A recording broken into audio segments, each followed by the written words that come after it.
All right, folks, welcome to another edition of Outspoken. I'm Dan Sileo. What an absolutely insane week. I mean, World Cup. Has it not galvanized the United States and its sports fans? I mean, what an amazing run so far. First time since 1930, the U.S. men's team have gone back-to-back in wins and really in shutouts, and now have won their group stage. Incredible storylines there. How about the NBA and the parade for the Knicks?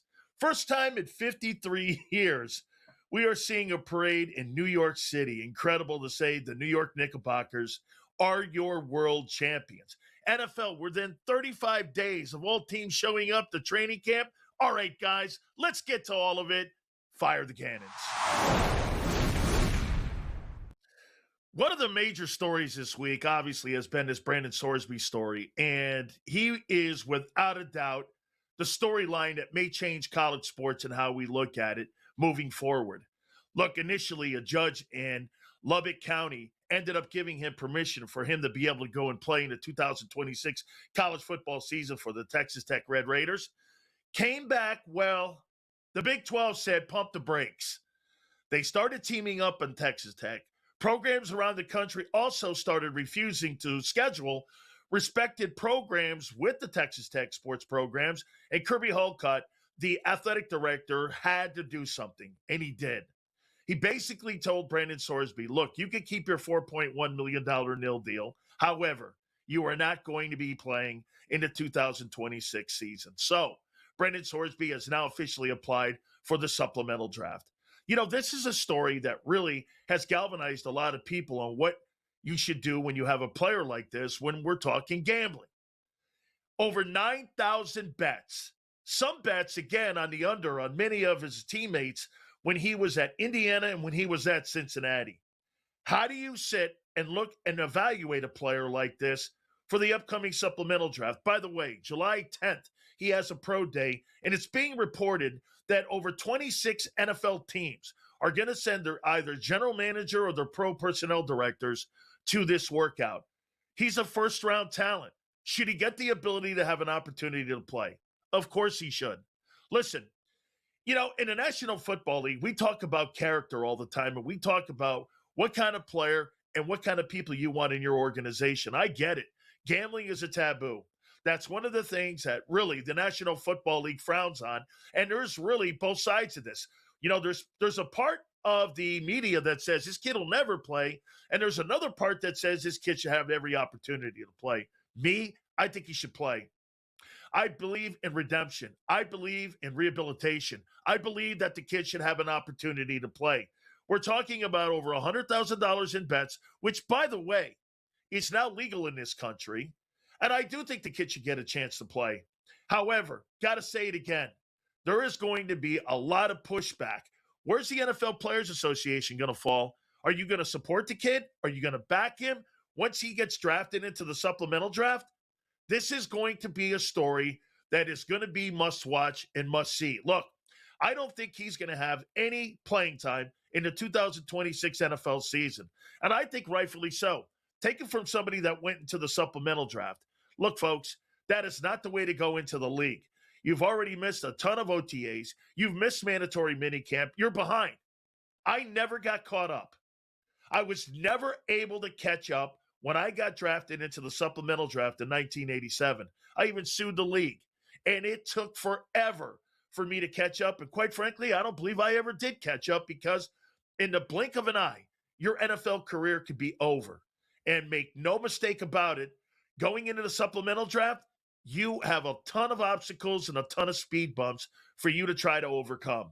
To see him try to get on the football field is going to be something to watch. Also, I would, if I were some of these teams that are quarterback hungry, I would draft a kid. You mean to tell me I give up a fourth-round pick in the following draft next year in 2027 for a potential first-round kid? Look, if the guy was going to go into this past April draft, he'd have been a first-round draft choice. He is a first-round talent with not very good character right now, and National Football League teams have to come to grips and say, is this someone that can help me? I think half the league will be in a conversation for those guys to sit and make that selection here when it comes the date that will be set for the supplemental draft. I hope the kid gets an opportunity to play. All right. How about that parade? I mean, I never in my life saw New York happy. It's been a while since New York City has been happy. What an insane time at the Knicks parade. Seeing all the New York fans celebrating this team that has galvanized the area is incredible. Look, Jets, Nets, Mets, Giants, go down the list, Rangers. Folks, everybody's got a particular passion for their respected team. But the New York Knicks, going all the way back to when I was a kid, they galvanized the entire city and the entire region. Whether it's northern Jersey or is southern Connecticut, it's all of New York City. Hey, man, that was really cool to see. Now, again, too, politics also has to always rear its ugly head. Again, you had the mayor of New York going in and saying something about Charles Oakley, who's a friend of the program, and we love Oak Tree, love him dearly. And then you have James Dolan being James Dolan, firing back at the mayor of New York. Hey, you can never have a celebration without somebody getting pissed off. Do you agree? You're not a New Yorker if you're not ticked at somebody during a celebration. And that's kind of what you got there. But, hey, that was great to see all the people there having a good time. Didn't get too out of hand. And what a great moment to see those guys out there celebrating. Everybody hand in hand out there celebrating. And I'll say this to you about Jalen Brunson. Put Jalen Brunson in the categories of Joe Namath, Tom Seaver, some of the greatest athletes, Mark Messier. Talk about some of the people, Derek Jeter, that deliver championships. And don't ever tell me this. Winning a championship in New York versus winning a championship in Oklahoma City, you're telling me that there's the same? SGA, two-time MVP, versus the guy that we're sitting here now will be revered as one of the truly greatest sports athletes in New York City is remarkable. All right. Major League Baseball. Look, they got a problem here. And I'm going to be very candid about this and how I look at this with the Department of Justice going after Major League Baseball. You know, it's Pride Month. I personally don't care how you look at Pride Month. It has no effect on my life. And one of the things for me that I do, I don't stand on anthills. Some people in today's society love to stand on anthills. I stand on mountains with issues that matter to me. This is an anthill. But on both sides, hey, look, you want to wear the hat? All power to you.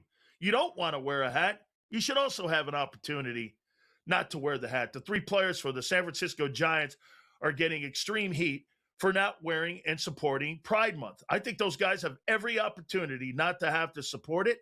If they have religious convictions and they feel their civil rights are being trampled because you're making them, just because you're a company and you have a rule inside your company that says that you have to do this or that, doesn't mean your civil rights aren't being violated. We see court cases like this all the time. But here's Major League Baseball, what they've done. Major League Baseball has made something out of nothing. And what you've done here is you've alienated, once again, half your fan base.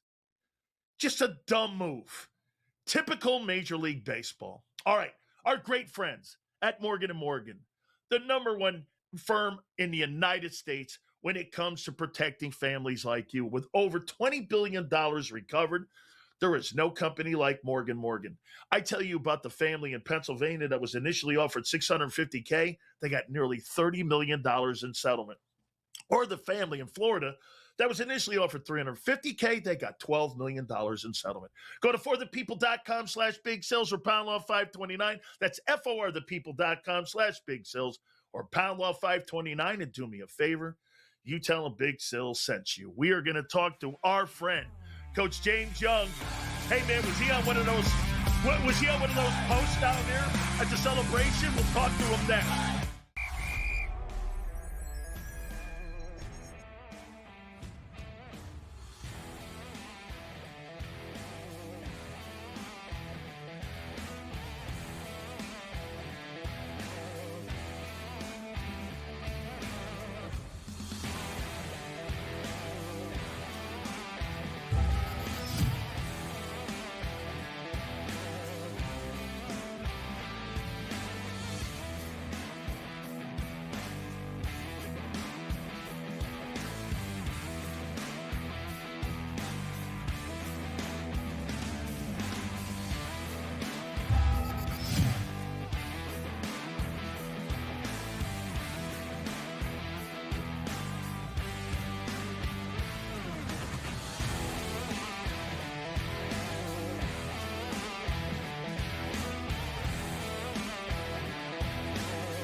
I could have swore I saw my friend Coach James Young there on one of those posts there down there on the victory route there on the Canyon of Heroes, celebrating the New York Knickerbockers winning the NBA championship.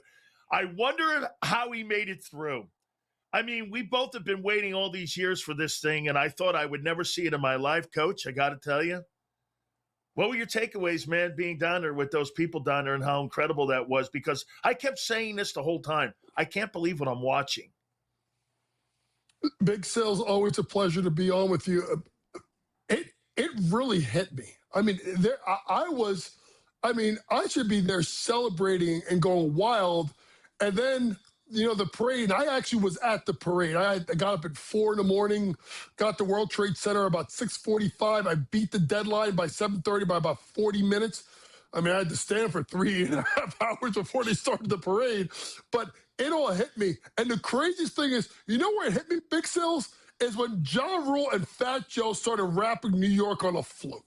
And right then, I'm like, damn, like, they really are NBA champions. Because there was always a part of me is like, did this really happen? Did the Knicks really win the title? So when that happened, and I was there, what a scene. And listen, you can say what you want, and I'm, me, Big Sales, I don't talk politics, but that day represented what New York is. And that's a melting pot. White, black, Hispanic, Asian, male, female, young, old. I saw guys in their 90s, and I saw kids that were 2 years old. And it was all a celebration. So a shout out to the Knicks and shout out to that entire organization. Big Sales, we talked about this time and time again. They were the 2004 Pistons. I know. And I'm not discrediting Jalen Brunson because he has proven himself to be a top 5 player in the world and one of the greatest Knicks of all time. They did not win it because of Brunson. They won it because of Brunson. They won it because of Cat. They won it because of OG. They won it because of Bridges, because of Hart, because of Mitch Rob, because of Shaman, because of Deuce, because of Clarkson, even time Sohan and Parity getting minutes in Game 5, and mostly because of Mike Brown, Leon Rose, Worldwide West, and ready for this, James Dolan. Why? Because for the first time, he stayed out of the way. He let his basketball guys handle it, and handling it brought the Knicks their first title in 53 years.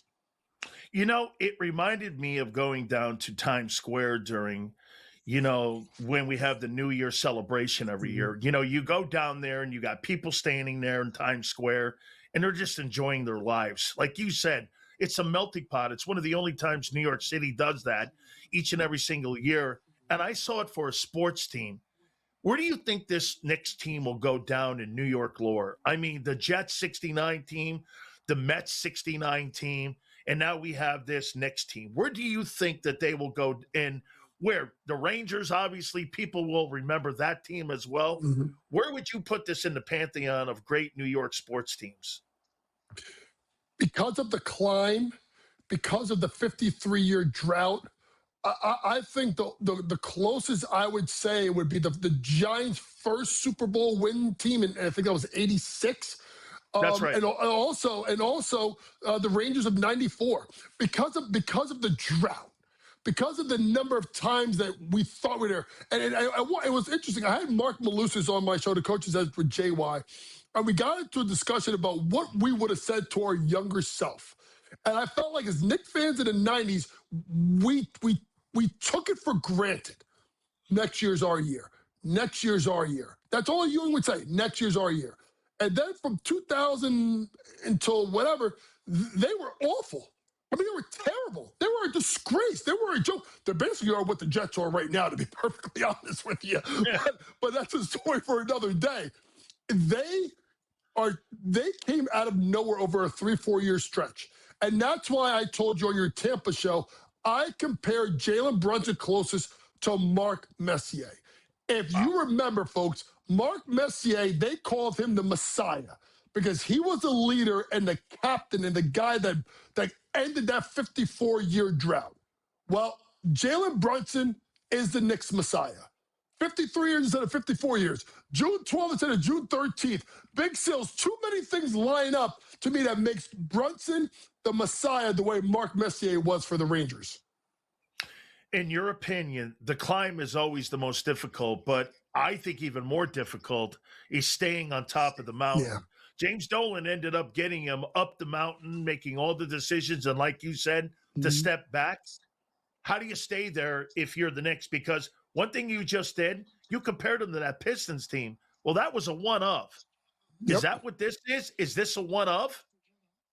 I think the Knicks are better positioned than that Detroit team because of the fact of the depth. Now, listen, there are a couple of people that you need to look at right now. And obviously, with the odds, San Antonio and Oklahoma City are the favorites to win the title, followed by Boston, and then about a $2.50 drop-off to New York at 8-1. There's a couple of people you need to look at. Number one is James Dolan. He came out on record, I think it was on with Craig Carton, who you're going to have in a little bit. I think he said that they were not going to go to the second apron. With all respect, Mr. Dolan, if you want to burn all the equity you just got in this town, don't go to the second apron. You made so much money in this playoff run that it's going to pay for himself. Go to the second apron, right? That'll allow you to possibly bring back Shamet and Mitchell Robinson, who are your two biggest free agents. Number two, you got to look at two guys on the team. You got to look at Cat and you got to look at Josh Hart. Jalen Brunson will get credit for all that he's done. But the biggest credit he should get is taking $113 million less on his deal to allow the Knicks to keep this core together. If Cat and Hart can give up, I think Brian Winter said about anywhere between $6 to $10 million a year. Folks, number one, it's in New York City. The endorsements are flying off the chain off right now for these guys right now. If those two take a little bit less money, you could see this team, Big Sills, ready together for 4 more years. That means the window could be extended for the Knicks. Wow, man, you put that team on the floor for the next 4 years. Dolan goes from being the most reviled owner to one of the best owners, if not the best owner in New York. In 20 seconds, do you think that's the case? He's the best owner in New York City right now? Well, listen, since Mr. Steinbrenner died, they haven't won a ring. The Mets are a hot mess. Don't even get me started about the Rangers. They went in the wrong direction here. And then Woody Johnson, Lord have mercy. Woody Johnson, do you see this? Listen, Woody, do me a favor. Take the Madden away from your grandkids and let Muji cook, please. Hey, stick to baby oil there, dude. That's just what I say there. Stick to baby oil. More with Coach James Young next here on Sports Grid.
We are talking here with our friend Coach James Young here, and obviously coming off the New York Knicks championship run and the great parade here. Let me go on the other side of the floor here to the Spurs. Correct me if I'm wrong, and tell me if you think I'm overdoing it and overcooking this. Man, Wemby came off petty during this series, especially at the end. I mean, do we just chalk it up to a kid being young? Do we just chalk it up to a guy learning how to lose? I mean, look, I'm one of the worst losers on the planet myself. I'm not going to sit there and go, hey, thank you very much for an ass kicking. Hey, so I'm not doing that either. Is this just part of the learning process for that young team and for Wembanyama? I think that's the key thing. It's not just Wemby; it's the entire team. They lost this series because honestly, their immaturity and their inexperience. And the only way you get more mature and more experience, Big Sales, is to go through it. The Knicks have been up the climb. The Knicks went to the Eastern Conference semifinals and they got blown out in Game 7 at home a couple of years ago by Indiana, where their whole team is decimated. Then they get to the Eastern Conference finals. Then they get to the NBA finals. Folks, San Antonio didn't even make the playoffs last year. It's Mr. Johnson's first year, full year.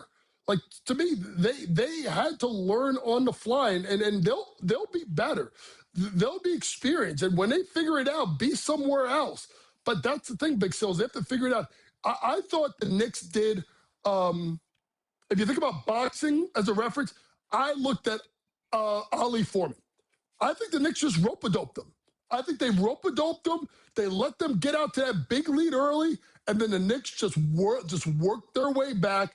And when the moment got big, they had the best player in basketball record to closing games, and that's Jalen Brunson. They'll be better, San Antonio. Wemby will do better at making foul shots. But they got to make a decision on what they're going into next year, because De'Aaron Fox was absolutely dreadful, not only in Game 5, but every fourth quarter. Dylan Harper was spectacular. What are they going to do in San Antonio when ready? De'Aaron Fox's contract extension, starting at, I think, $50 million, starts this year. And they got a young kid in Dylan Harper who I think deserves to start. Let me ask you some NBA questions, and I'm going to get to the WNBA here. So the obvious, story in the room here now is LeBron James. What does LeBron James do? Could Detroit be a sneak team there to look at for him? Could there be somebody else in the Eastern Conference that maybe you look at and where he might land? Or do you think he stays with the Los Angeles Lakers? Reports are that, they're still talking, Rob Pelinka and those guys, on trying to work out some type of deal to keep him in Los Angeles. Coach, what do you think he does this coming season? I think it probably ends up back in L.A. and trying to run it back one more time. Plus, Bronny's on the roster. There are teams that really need experience and then guys to get them over the hump. No one talks about San Antonio. San Antonio could use LeBron. They need an adult in the room. They need a veteran in the room to calm things down. Detroit needs an adult in the room, someone to calm things down. Cleveland needs someone that's going to make Jared Allen and Evan Mobley want to rebound better, or guys to play better defense. Maybe going back home will be it. You thought it could have been New York, but New York won the title, so now he's not needed in New York now. So there's plays for LeBron. The question is he willing to go for a mid-level exception? Probably not. So now that means sign and trade. A lot more difficult for a guy that's 41 than a guy that's 25. LeBron most likely heads back to the Lakers unless he decides to go play with his buddy Steph and Draymond and go to Golden State. I want to take you over to the WNBA. Last week, we had Christine Brennan on from USA Today, and she covers, the sport, and she covers the league, and she wrote a book on Caitlin Clark. And why does the WNBA, in your opinion, have such a tough time on promoting her? Honestly, Big Seals, they put so much on that kid's plate. They put so much on that kid's plate. She's being watched like she's on the FBI most wanted list. Like, everything she does is magnified, right? They put every game on national TV. This kid can't breathe. And I also think, I'm going to say this, and I said this a while ago. I don't think Indiana anymore is a good market for her. You know where she needs to be? A market that's got a lot of other professional teams. Could you imagine her in New York? Forget about the Liberty winning. It's just that you got the Knicks going on, you got the Mets, you got the Yankees, you got NFL training camp picking up. Right now, with the Pacers being knocked out and didn't make the playoffs, it's Indiana until you get to the Colts. There's not enough going on around it. They got to do a better job protecting their golden goose. Absolutely. I mean, man, you put her in New York. Did you just not see what happened with Jalen Brunson and how people look at him now? I mean, and how they see him. I mean, SGA won 2 back-to-back, MVPs, and he's a forgotten dude now. You put her in New York City with the Liberty. I mean, that would be incredible. JY, absolutely great stuff. By the way, I like the suit. You look dapper, man. I mean, all good. Look at that. You look like John Gotti sitting in there, man. I like that. We're going to talk to David Bearman next here on Sports Grid.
We have one of our friends on here now, David Bearman. We're going to talk a little college baseball, and then we're going to talk, obviously, a little golf on what's going on at Shinnecock Hills.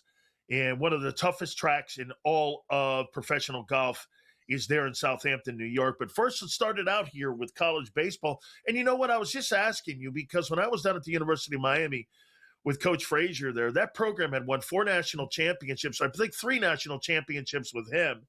Do you think they will ever get back to being on the national stage ever again where they're contending for World Series titles?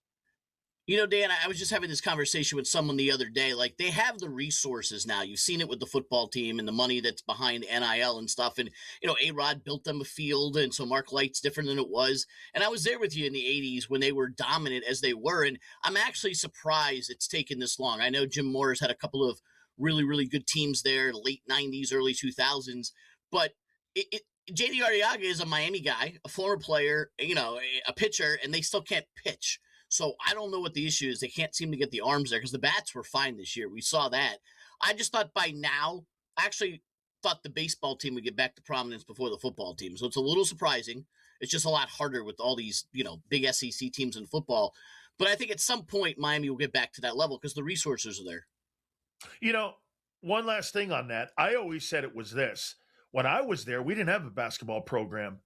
We only had a football and we had a baseball program. So all the resources that we had at that time went into 2 programs. When we added the basketball program, I think it sucked out a little bit of the life of both the football and the baseball programs.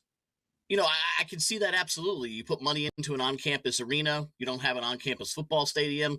You can see that in basketball, while they've only had a couple of good years in all that time, It does correspond with when baseball went down, but you have the best area in the country to recruit from too. And Florida State, Miami, obviously 3 big teams, but it just seems like Miami just can't get that full 3 to 4 year recruiting class. They'll have one good class, then they won't, then they will, and that's surprising for that area.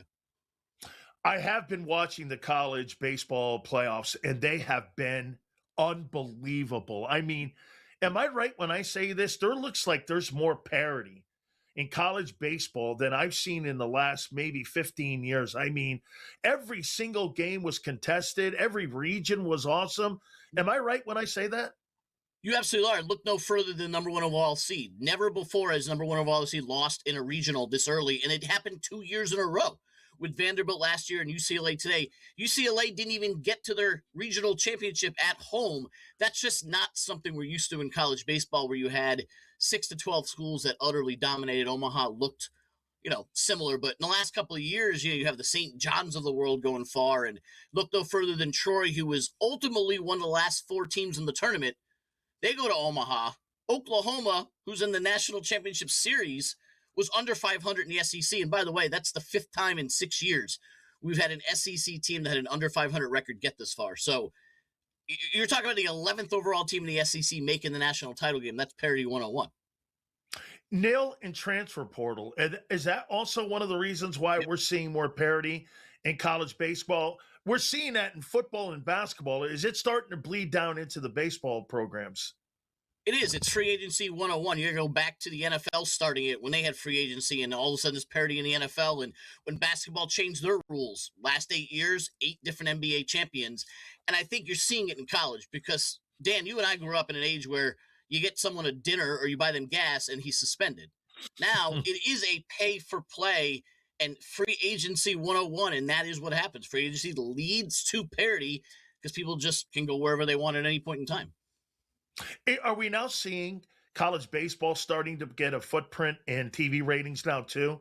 Is this starting to become something that, that you're going to see more programming and more people wanting to have on their networks? Because I see it everywhere now, and I've watched a ton of it. So are we starting to see them get their footing now? I think you are. The ratings are up across the board. I'm friends with someone who programs college baseball on ESPN, and they're seeing ratings they've never seen before, which is great for the sport. And I think a little bit has to do with our obsession with college sports in general and how football is becoming its own reality show every single week in college football with lawsuits and everything else. You might as well just let the Kardashians take over that one. And people are gravitating towards it's the summer. It's late spring. What else can I watch? And you said it right off the top of the show. The games have been fantastic. We got Oklahoma was down 7-2 and 8-3 in back-to-back elimination games in Atlanta versus Georgia Tech, and they rallied to win both, and now they're playing for the national title. It's different than anything else. National title game, Oklahoma and UNC. Who do you like? I like Oklahoma overall. I like them today as well. And with Jason DeCaro, who's their ace, pitching on the mound, and give Oklahoma a lot of credit. What they've done where they ended the regular season, they've powered their way through Omaha with, 25% of their season home runs have occurred in the postseason where they've won 8 straight. At the end of the day, I'm always going to side with better pitching over better hitting. And North Carolina has the 8th best pitching staff in the entire country overall, top to bottom in ERA. They have 2 really good aces in Jason DeCaro and Ryan Lynch, and they got Caden Glover out of the bullpen, and they're 28-0 when he pitches, either starters or in relief. Oklahoma's been hot. They also have 3 freshman pitchers on the mound, and that's not what the design was. That's how bad their staff was before that. So if Oklahoma stays hot, they can win, but I think the good pitching will take care of it, and I'm going to have North Carolina winning. So educate us all on this tournament here, because I've always said this about the NCAA basketball tournament. I'm not sure you get the best team in the country winning the national title, depending where you are in a bracket, your region, who you play against. I think it's the hottest team that ends up winning the national championship in college basketball. Is that the case here, or is this different here? Do you think the 2 best teams are playing for the national championship right now, or were these guys just the hottest teams? It's going to sound like a cop-out, but right now with college baseball, it's both. North Carolina, top 10 team all year, right there in the ACC with the Georgia Tech, and they finished number 5 in the country, and they went right through it, and now they're in the big dance. And Oklahoma, the hottest team. So you have both of each side, Dan, because Oklahoma was an afterthought. 11th seed in the SEC, losing the first round of the SEC tournament to 14th seed LSU. Didn't think anything of it. They were 150 to 1 to win the national title, while North Carolina was 22. So you're getting the best of both sides. I've seen it work both ways. I've seen a 4 seed in the college, in the bracket, which is equivalent to a 13 to 16 in the tournament, win the national title in Fresno State. They got hot. But I've also seen the best teams in the country do well as well. You know, the college sports landscape is being dominated right now by the Big Ten and the Southeastern Conference. You have now a team that used to be in the Big 12 is now in the SEC, obviously Oklahoma. You have an ACC team here with North Carolina. SEC and Big Ten, I mean, like I said, I get SEC has Oklahoma in it right now, but they're new to the party. Those programs from those conferences, I mean, are you surprised we're not seeing more of those teams in the college baseball lookout right now when it comes to your better programs in the country? Well, I mean, the SEC largely dominated not only the season, but also the tournament. I mean, I think they had 5 teams out of the final 8. They were guaranteed. I believe this is the 7th straight year with an SEC team in the finals. You've seen SEC versus SEC. The surprising thing to me is on the ACC side, because we've all seen ACC programs like Florida State, North Carolina, good programs. Georgia Tech, they have 2 national titles. That's it, 2. Wake Forest in 1955 and Virginia in 2016. That's it. You would think all these ACC programs, now Miami, they have not done well. And, you know, the Big Ten, it's kind of a little new since the weather's different up there. Well, you know, I know that you have 2 loves here. You have Gator and Canes love. This as long as those Knoll guys don't win a national title, I'm all good. Just keep them out of the mix and let it all for us. And we're ready to rock, right? Absolutely. You one or the other, as long as it's not Florida State, we're good to go. And Florida played Miami in the regionals, and my parents were visiting from Miami. So just picture that couch over there, mom sitting there, me sitting there, dad sitting there, and it was we're going to talk some golf next here on Sports Grid. I know you didn't. Talk. I'm innocent. Got the wrong guy. It wasn't me. I didn't do anything. Okay, it was me. I did it. Bringing an owl to an interrogation? That's a power move. Every time. Yeah. Hiring America's largest injury law firm for your injury? That's also a power move. Morgan & Morgan, America's largest injury law firm.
You know, one of the toughest tracks in all of professional golf is Shinnecock Hills. And, you know, David Bearman's with us here, and I'm going to tell David, I got to put this out there to you here. So I played this thing about 25 years ago.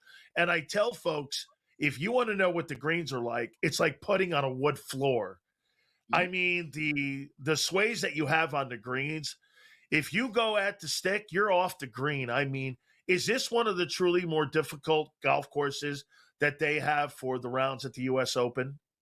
It is, but the weather has to play an impact, and that's where there was a little bit of mix-ups with the weather on Thursday and Friday with how bad they thought it was going to be with the wind. So they didn't really make the greens as tough as they're going to be today and tomorrow. So overall, yes, Dan, this is one of the more difficult courses. They did widen the fairways a little bit, but the penalty if you don't hit the right spot of the greens, or I was watching some of these yesterday, you miss by an inch and it goes right back down or down the other side. It's going to be the weather. And today you're seeing a difference already. The wind has picked up. They made the greens I think they set a stimp at 11, which is death for that course. And you're seeing it. There's only 2 players under par so far, and they've been on the course for 3 hours. And one of them's Dustin Johnson birdieing one. You know, that's not going to hold up. But it's going to play tough today. It's all about the wind with this course. And I would say this too. Do you think it's better to go out early or late when you're on this golf course? Because don't you get 2 different golf courses in the morning and then you do in the afternoon? Yeah, you do, and the weather plays that huge impact. Everybody that was handicapping this event ahead of time saw that the weather projections were late Thursday, possible stoppage into Friday morning, really bad winds. So everybody loaded up on the early Thursday players to then have the late Friday player when the wind died down, as we saw. It went the opposite, Dan, because there was a 2-hour fog delay. So by the time the morning golfers teed off, they were in the middle of the wind, and then it died down unexpectedly, so it flipped the course. And the PM AM wave are the ones that you're seeing at the top of the leaderboard, and Wyndham Clark and everybody following him. They were all guys who teed off and mostly didn't even finish on Thursday, and then they get to Friday morning and there was no wind at all. So humongous advantage, and you get that at some of these big championship events where the wind and the rain can play a massive difference in how the course is playing, and there's a reason why 8 out of the top 10 golfers are from that wave. Let me go here. I made this comment on Thursday about this course. Don't you think this favors the guys who know how to handle the links courses? And I'm talking like British Open, because this has kind of a feel to it because you're so close to the Atlantic Ocean here. Plus, as you mentioned, with those gales that they get and those winds and those gusts that they get, doesn't that favor the European player? Could you see somebody like Rory having like a stretch of holes where he ends up knowing how to play through this? Because, you know, when you play overseas like that at a British Open, you were talking about Carnoustie and those golf courses and St. Andrews, you've got to know how to navigate those link courses. Don't you think it favors like the European golfer here? It absolutely does, which is why my pre-match, pre-event picks were Tommy Fleetwood, who 1 win in the U.S., 8 over there. Guys like Matt Fitzpatrick, who not only are in the European players from over there, but also won a U.S. Open at a link-style course, as well as, like you said, Rory McIlroy, Tommy Fleetwood. I even had Tyrell Hatton up there, someone who plays extremely well in these type of courses. He struggled a little bit yesterday. But yes, Wyndham Clark is atop the leaderboard. Xander has played links courses well, including here. Matt Fitzpatrick is always in the mix. And not only did I like Fitzpatrick because he's played links courses, low ball flight. Low ball flight is underneath the wind. Some of these guys, Bryson DeChambeau, the opposite of low ball flight, and he missed the cut. So yes, it does favor those who can play link style courses under windy conditions. Give Wyndham Clark credit for being there, but I think this afternoon might change the leaderboard. Does Scotty Scheffler fall in that category too? High fades that he likes to hit too? Is that something that kind of, will he be able to adapt to that, or can you see him make a run in this event? I expect Scotty to make a run just because that's what he does, especially in really, really difficult conditions when other players go the other direction. He can maintain it and charge up. He's the best Saturday player this year so far. That said, his game is not necessarily conducive to this type of conditions. I just think he's the best golfer and will survive because of it, where others might get frustrated. But if you watched him at the end of round 1, I believe it was Thursday afternoon, they showed him at the range. And PGA Tour has incredible technology now that they're using at the range for those that are handicapping golf. They plotted his pre-round 1 driving range workout with his post-round 1 driving range workout. And the difference was the ball flight. He was coming from a different direction every single time the second time around. So he is adjusting. That's what these guys do, and it's great the PGA Tour can show the difference. He makes a run because that's what Scotty does, but I'm not necessarily sure he wins this event on Sunday. How incredible would it be, though, if he was able to win the U.S. Open and get the career Grand Slam? I mean, this guy's gone on an incredible run here. We'd be talking about, Rory got it last year. Here's another guy that ended up maybe potentially getting the career Grand Slam. I mean, you have to go back to Byron Nelson, right? When a guy was on one of these psycho runs like that on how you're winning. Talk about his run. Tiger Woods-ish kind of what he's been on. Yeah, and I actually think it's severely an underrated storyline. CBS Sportsline asked me on Monday, what is one storyline that I'm following? And it's the fact that Scotty is going for the career Grand Slam. Rory went for it. It was the only thing anybody talked about nationwide. You wouldn't even know Scotty's doing it unless you're watching golf coverage. And I think the difference is it took Rory 11 tries. But that's what makes it more spectacular, Dan, is that this is the first time Scotty's gone for the career Grand Slam. And he has put together a run that we're sitting here talking about how disappointing it is that he only has one win this year and 4 runner-up titles. He is on a Tiger-esque run. The numbers are just as good, if not better, at this age. Keep in mind, Rory's been doing this for 20 years. I think Scotty's story is severely underrated, and we're not even close to seeing the end of it. Is the United States Open the toughest championship to win? And, I threw this out a couple of weeks ago. I said that it is because a guy like Jack Fleck, who nobody knew, ended up going on and winning the United States Open, beating Ben Hogan at Olympic. I mean, I think because it's open to the entire world. Is this the most difficult of the major championships for a golfer to win? It is because of the way the course is always set up and the UGSA tries to murder you in tough conditions. I think in terms of player fields, the Masters has a better field because it's an invitation and only the best of the best, and then the 80-year-olds play it. U.S. Open, remember, a third of the field are guys that you and I play with, not necessarily as good as them. So there are automatic, we're going to cross off 30 guys that have no chance to win. That said, when it comes to the cream of the crop battling out, this 72-hole track is as difficult as it gets. No doubt about it. I love the fact that the United States Open, my favorite comment by Gary Player was he thinks that the Masters actually is the 4th most difficult. He thinks the U.S. and British are the most difficult championships to win because of what you just said. So, David, it should be awful interesting on Father's Day Sunday. Thank you so much, my friend. Absolutely. Happy Father's Day. You're on Twitter.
won't lie, this Brandon Sorsby story is one of my favorite stories because it's turned college football on its ear. You know, he's going to go into the supplemental draft. He's officially applied for it, but make no mistake about it here. This story has upset every single old head in what college sports is now looking. You know, we see people making these comments all the time about where college sports is and what the country needs to do by getting Congress involved in it because of stories like this Brandon Sorsby story. Not me, man. I think it's great. Did you not know what was behind the wall? And did you not think the avalanche was behind the wall when you opened up the floodgates for college sports when you were going to start paying kids and allowing kids the freedom of movement? What did you think was going to happen?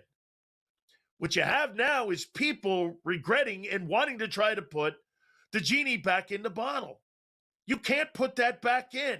By the way, you are going to get your faces kicked in court every single time a Brandon Sorsby story comes to the front and where people can dissect it on whether or not it's good for college sports.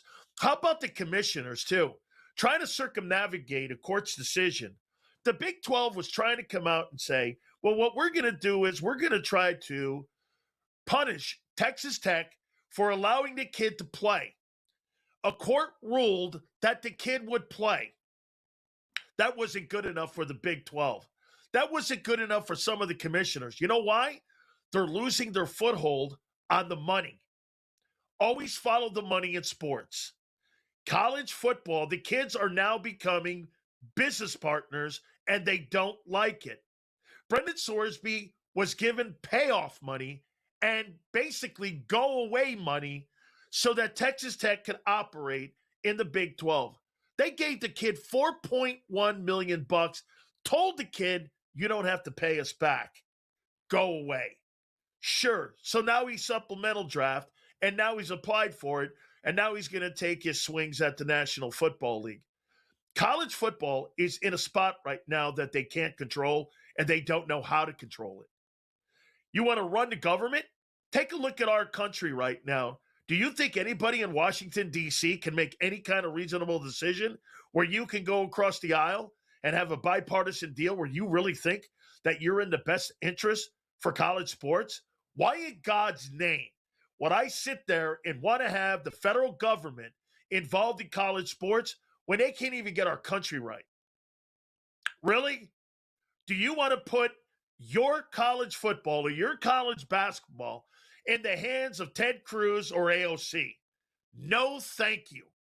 I don't want anything to do with that. The game is in a great place, and it will work itself out. The problem that you have is it's all new. Kids being paid. No one likes to look. You see, the NCAA is hidden behind that shield that this is amateur sports. It hasn't been amateur sports in 50 years. And it won't be now that you're paying the kids. Guys, I love this. I think this is the greatest thing ever to happen to the NCAA, and this is the greatest thing to ever happen to college football. It is so long overdue paying these guys. And by the way, the problem is with the kid gambling. It's a vehicle and it's a pawn to be able to say, see what happens when you pay a kid? That's not where they're going to land on this when it comes to reining people in on how you pay student athletes. There is no question about it that I love the Brandon Sorsby story. I think the kid should have had a chance to play in the 2026 college football season. I think it would have made for great theater. I think it would have made for great opportunity to say, do you think the kid's gambling or not? Perfect. Great television. High ratings. What the hell do you think we're in this thing here for? It's about time you pay your student athletes. You've been not paying these guys, and you've been treating them. I won't use the word because I don't want anyone to get a misread on this. So I'll say you've been treating them like, well, slaves. Okay? That's what you've been treating these guys like. You're treating them like cattle. These guys should have been paid decades ago. Decades ago. And now you don't like the fact that college sports is in a position where these kids are making all this money. Too bad. The genie's out of the bottle. It should have been out of the bottle 40 years ago. Can you imagine somebody like Deion Sanders or Michael Irvin or Brian Bosworth in today's landscape, or even a Tim Tebow?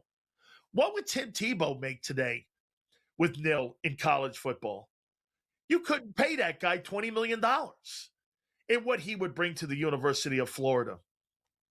Deion Sanders, in today's college football, he'd be making $20 million.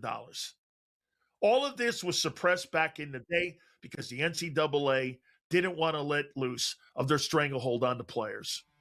All right. We'll talk a little bit of this with Craig Carton. We'll do that next. Hour number 2. Right here on the Thibs.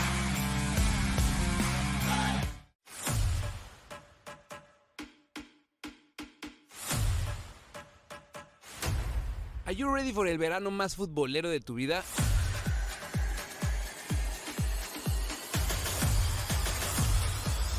Latination Football Club turns into Copa Nation, our live stream experience every day, de lunes a viernes, 11 a.m. Pacific and 2 p.m. Pacific as well. Checking in after the games. In that slot between games, we got you, my friend. We're going to have celebrities, legends of the game, content creators, and a bunch of our friends that are going to keep you entertained and informed, letting you know what's happening all across the 3 countries that are going to be experiencing this crazy, crazy football tournament. Don't miss it. Copa Nation right here on Latin Nation every day. Check it out.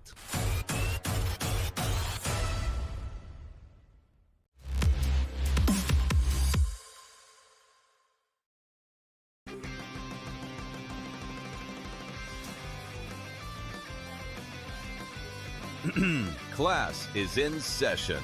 Today, let's talk about the teaser. A teaser is a multi-leg bet where you shift the point spread in your favor. You get better numbers, but every selection has to win. It doesn't matter what you bet if you don't have the insights. Tune into Sports Grid and get ahead of the class. Their pitching has been really good in their bullpen too. So Chris Getz, their general manager, credit to him. This guy was getting pounded a couple of years ago for decisions and everything like that, but man, it is seemingly working out. The fans, by the way, all of a sudden are pouring in there. Their attendance is on the rise too. So a great sign that the White Sox are in this thing. Now, long term, I don't know. Like, is this a postseason team? Is it a deep postseason team? Pro Baseball Today, only on Sports Grid.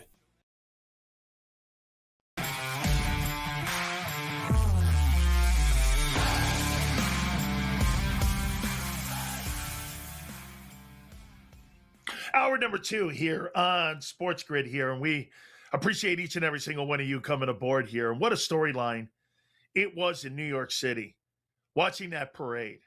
I mean, it was so awesome, and I got to hand it to the NBA and Adam Silver and what he did. Adam Silver, without a doubt, I think changed the direction of the NBA when it came to the playoffs.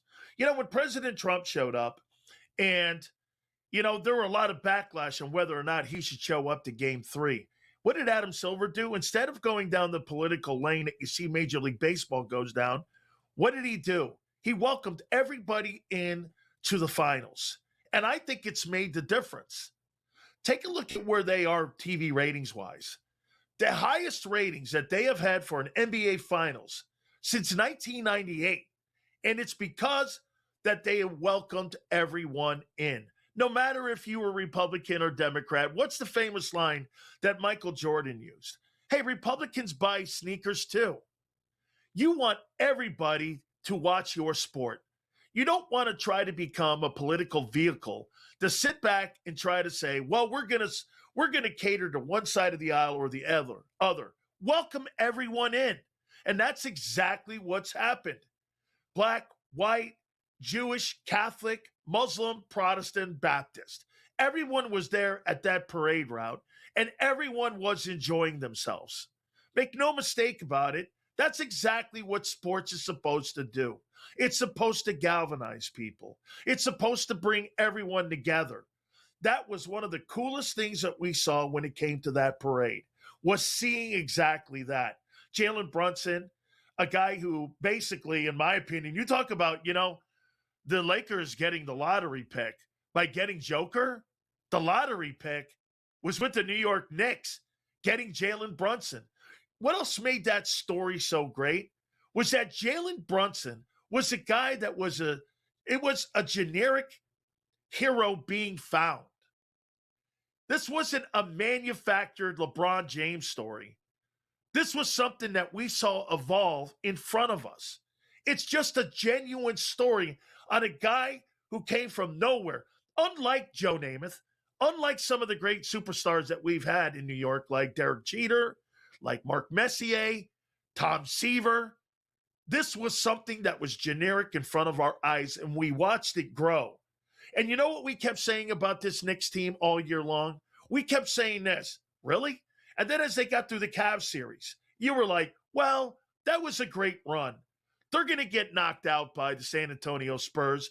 The Spurs are just a better organization, and they got just a supreme player when it came to Victor Wembanyama. No way. As that story played out, what you started doing was you started getting the fringe viewer. You started to get people do this. Wow, what's going on in the NBA? This was the thing that Michael Jordan had. This was the magic that Jordan had. Jordan was able to bring in the fringe viewer. Eyeballs, great viewership. All the people that had an opportunity to watch the greatness of Michael Jordan, you started seeing some of that genuine sports celebrity hero worship start to play out with this Knicks team. Can they really do it? You know, when they first took game one, you were like, well, you know, maybe that's just something that it was a great moment for them. The San Antonio Spurs will bounce back. No, then it kept picking up momentum. And the momentum ended there at City Hall, watching the Knicks being honored by the entire city of New York. It's a great story.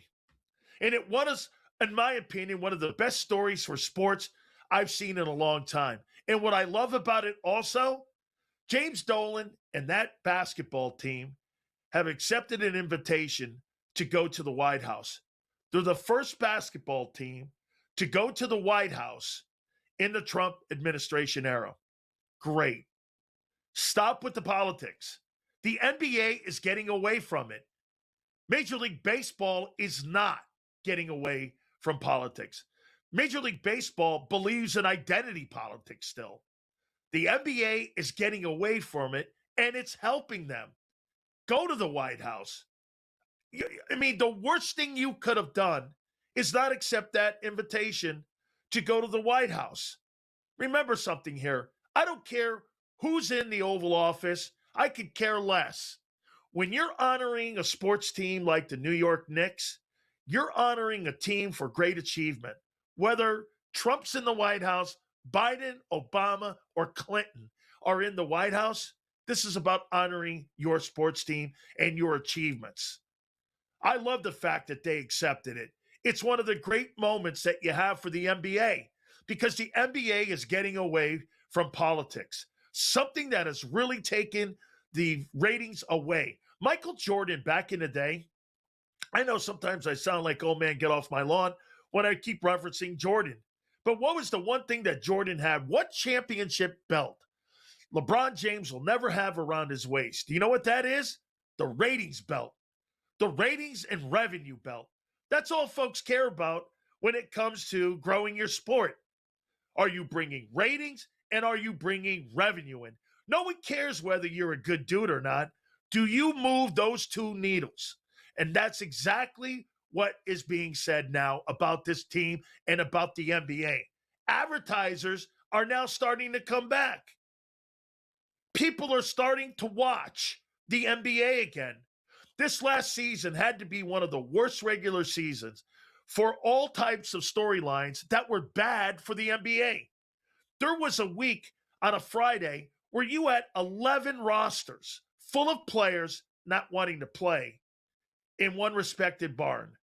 You'd show up to the arena, 11 teams filled with rosters of starting superstars that didn't want to play in front of their fans. That's not a look that fans across the country want to support. Now, you watch what this Knicks team did, a blue-collar effort. People can identify with them. People identify with Jalen Brunson. That's exactly what this sport needed. They needed to have a moment like this. They needed to have an opportunity to pull themselves up where fans can identify with what's going on with that team. Phenomenal stuff, man. Make no mistake about it. We're starting to see a little bit of that with what we're watching with the World Cup. Folks, the NBA had a marvelous last 3 months of the season. Marvelous. And it was all because of that Knicks team pulling them out of the doldrums when it came to bad ratings. Nobody was watching the sport. Nobody was looking into an appointment setting. Then you see the parade and you see all the fans supporting it and just absolutely excited about it. You know, I keep going on and on about this Knicks team, but that's one of the most important teams I've seen in my lifetime because I'm from that area, and seeing a sports team that galvanizes a region like that, I haven't seen that in a long time. I was a kid the last time we saw something like this happen, and that team just happened to be the New York Mets. That 69 team, if I was going to compare that team that we saw win the NBA championship to a team, I would compare the 1969 Mets. The 69 Mets came from nowhere. Nobody knew who Cleon Jones was. Nobody knew who Don Clendenon was. Everyone knew the name Seaver. Make no mistake, this team will go down as one of the greatest New York City teams of all time. All right, my great friends at Morgan & Morgan, the #1 injury law firm in all of America for a reason. Folks, I tell you this all the time. They defend families like yours across this country, and they have for over 25 years. I'll tell you about the family in Pennsylvania. $650K they're initially offered. They got nearly $26 million in settlement. Or the family down in Florida that was initially offered $350,000. They ended up getting nearly $12 million in settlement. Folks, I tell you this again, this company's been in business for over 25 years. Go to forthepeople.com/big sales or pound law 529. That's forthepeople.com/big sales or pound law 529. And do me a favor, you tell them Big Sills sent you. Make no mistake. I love that story. I think there's no question about it that will go down as one of the greatest New York teams of all time. How about the impact that the World Cup is now making in America? It's insane. We'll do that next here on Sports Grid.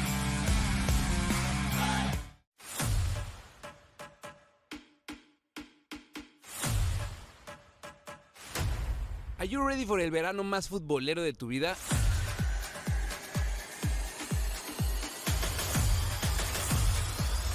Latination Football Club turns into Copa Nation, our live stream experience every day, de lunes a viernes, 11 a.m. Pacific and 2 p.m. Pacific as well. Checking in after the games. In that slot between games, we got you, my friend. We're going to have celebrities, legends of the game, content creators, and a bunch of our friends that are going to keep you entertained and informed, letting you know what's happening all across the 3 countries that are going to be experiencing this crazy football tournament. Don't miss it. Copa Nation right here on Latin Nation every day. Check it out.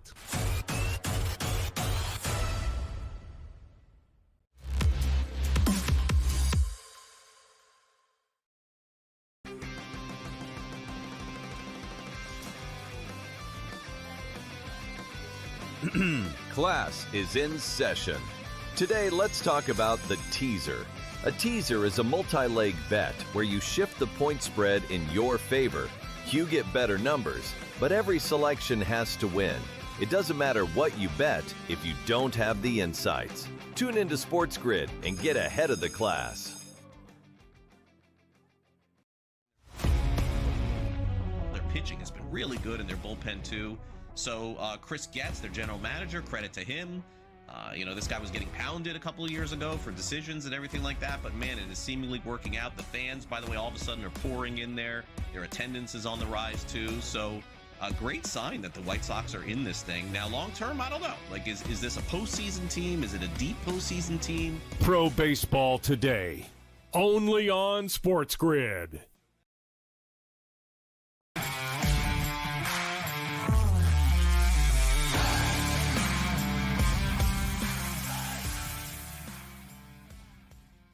And without a doubt, folks, one of my favorite people in all of sports broadcasting, and I think he's the best at what he does. Don't forget to catch him on WFAN in afternoons. You can catch him also right here on Sports Grid. And, Craig, I got to ask you, man, as a longtime Knicks fan you are, and I know you are, bro, how dope was that parade that you went to? How crazy was that, man? Just being involved in something like that and saying that the New York Knicks are NBA champions. Yeah, it's something I never thought I'd experience in my lifetime. I got within a block of the parade, and they obviously were shutting it down. But it was awesome. It's one of those weird, surreal moments where you want it to happen your entire life. It finally does happen, and then you don't know how to react to it. So I'm still kind of feeling that way right now. But it was awesome. How about James Dolan? I mean, Craig, I've seen him on with you a bunch of times on FAN. You've had him as a guest in studio. I mean, has the narrative changed in New York on what he has accomplished now with this championship? Yeah, look, he was the most maligned owner probably in New York sports history, he and the Wilpon family with the Mets. But once you can write your name on a trophy that says champion, I mean, I think things have to change. It's interesting. He got the team in 99. They go right to the finals. They lose to the San Antonio Spurs. And then there's very little success after that. The best thing he ever did was hire Leon Rose and then let Leon Rose cook. Obviously, he gets the final say in everything because he strokes the checks. But I think he's viewed differently now for a few reasons. A, he's a champion. B, his fight with the mayor over watch parties. I think he came out smelling like a rose on that one. And then C, when they win the championship, the first thing he says is to New York Knicks fans, I just want to apologize for it taking so long. Hopefully it won't take that long again to win another one. So he has had the perfect season and the perfect postseason as well. Craig, do you agree? Maybe you were one of the guys that were on the other side. You know, when he fired Tom Thibodeau, I was one of these guys that said this. Man, no way. What a horrible move. The guy got the team to the Eastern Conference Finals. And guess what? In hindsight, right? It now looks like that was the stroke of genius that ended up getting them in the finals and the championship. You know, I know it's revised history now, but how did you look at that at first? And were you shocked this thing is planned out and paid out with Mike Brown here? I was in favor of firing Tom Thibodeau. Thibodeau, who's a great coach, outwears his welcome everywhere he's been because he's a hard ass. And in this generation of athletes, it's hard to be a hard ass for that long. I give Tom a lot of credit. He kind of put this thing together and taught the guys how to play a very aggressive form of basketball. Now, that being said, while I endorsed him not coming back because I didn't think they could win a championship with him, I'd be lying if I told you I thought Mike Brown, after a lengthy coaching search, was the guy. But it turned out that he was. And, Mike Brown had every Knicks sign a contract with him that they were committed to maybe playing a different style of ball.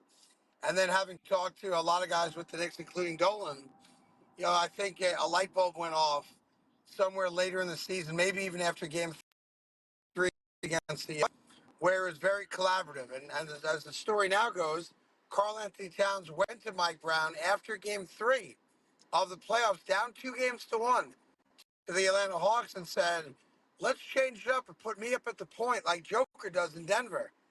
And Tom Thibodeau never would have listened to that. Tom Thibodeau's biggest problem at the end was his ego. He stopped listening to guys. He wasn't collaborative. It was his way or the highway. And he only played 7 guys. He ran guys into the ground, up 30, down 30, starters around the court. And I think Mike Brown, who's had success, won a championship as an assistant coach, did a great job in Sacramento for the years that he was there. I think he was much more collaborative. And I think guys buy into that when you have a coach that's listened to, that's willing to listen to your take and incorporate some of your ideas as well. And obviously it brought them a championship. Craig, I want to talk to you about this topic here, and I think you're the perfect guy to talk about. Brandon Sorsby, I believe the guy should get every opportunity to play in the National Football League, and I thought he should have had an opportunity to also play in college football if he so deemed it, but he's going into the supplemental draft. How do you see this story? Craig, if you were a team like the Jets or the Giants, Would you draft him, take an outlier 4th rounder? Would you want to have him on your football team, Brandon Sorsby? 100% yes. I think it's embarrassing what the Big Ten said when they came out and said they were considering boycotting games if they played against Texas Tech. I think it's even worse what the Big 12 did. Here's a 22-year-old kid that owned up to problems, and if he was a drug addict, he'd be playing. If he was an alcoholic, he'd be playing. Heck, if he beat his wife, he'd be playing. So I think it makes it very hard now for other kids to come forward and admit they have a problem, help that they need. He is going to be picked in the supplemental draft. If I'm the New York Jets, I would put in a claim for him even in the 2nd round. This is a 1st-round talent kid who is a preseason favorite for the Heisman, was looked at as one of the 3 best quarterbacks coming into this upcoming college football season. And we've learned a long time ago that you can do a lot of things wrong, and if you're a great player, somebody's going to give you a chance. This is a kid I think that deserves a chance, and he will be the first kid picked since 2019 in the supplemental draft, and I think he's a 2nd or 3rd round pick in that draft. Absolutely there, Craig. Craig, what will his biggest obstacles be for him? What will be the one thing that he'll have to fight? A guy like yourself, Craig, I mean, speaking from the experience on this here, I mean, what's the one thing that he's going to have to overcome that maybe others are going to be eyeballing him with? Well, Craig, compartmentalize it. The football part's difficult enough because the NFL, as you know, is not kind to people, especially quarterbacks that are learning on the fly. But the hardest thing for him is going to be not to gamble, right? He can't gamble anymore. And he's obviously a compulsive gambler. And he went to a 35-day inpatient rehab center, which I totally respect that he did. And he's going to have to prove to people, A, that he can play at that level. And then B, unfortunately, this kind of scandal follows you. He's going to be asked a lot of questions about it. And unfortunately for him, because it's so public, the first time he has a 3-interception game, if he gets to play in the NFL, that's going to be the first thing people think. So I'm rooting for the kid. He's got some mountains to climb still for sure. I'm sure he's got great representation, but he is going to get an opportunity to be a professional football player, and I'm going to root for that kid to do well. Me too, absolutely. I went in a supplemental draft, and I'm rooting for the kid. Craigie, thank you so much, my friend. I appreciate you more than you know, man. All right, more in college sports. We'll do that next here on Sports Quick.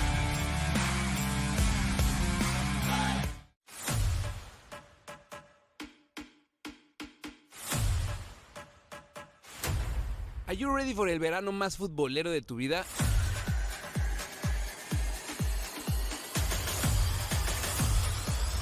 Latination Football Club turns into Copa Nation, our live stream experience every day, de lunes a viernes, 11 a.m. Pacific and 2 p.m. Pacific as well.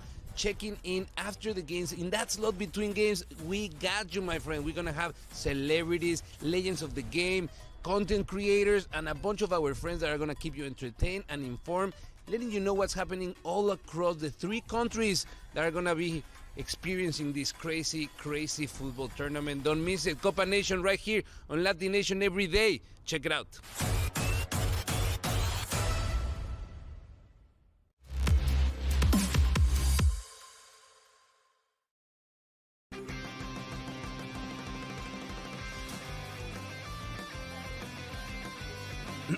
Class is in session.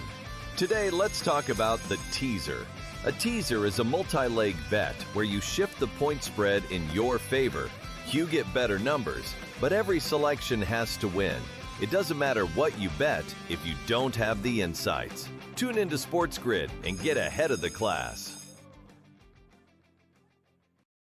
Their pitching has been really good in their bullpen too. So Chris Getz, their general manager, credit to him. This guy was getting pounded a couple of years ago for decisions and everything like that, but man, it is seemingly working out. The fans, by the way, all of a sudden are pouring in there. Their attendance is on the rise too. So a great sign that the White Sox are in this thing. Now, long term, I don't know. Like, is this a postseason team? Is it a deep postseason team? Pro Baseball Today, only on Sports Grid.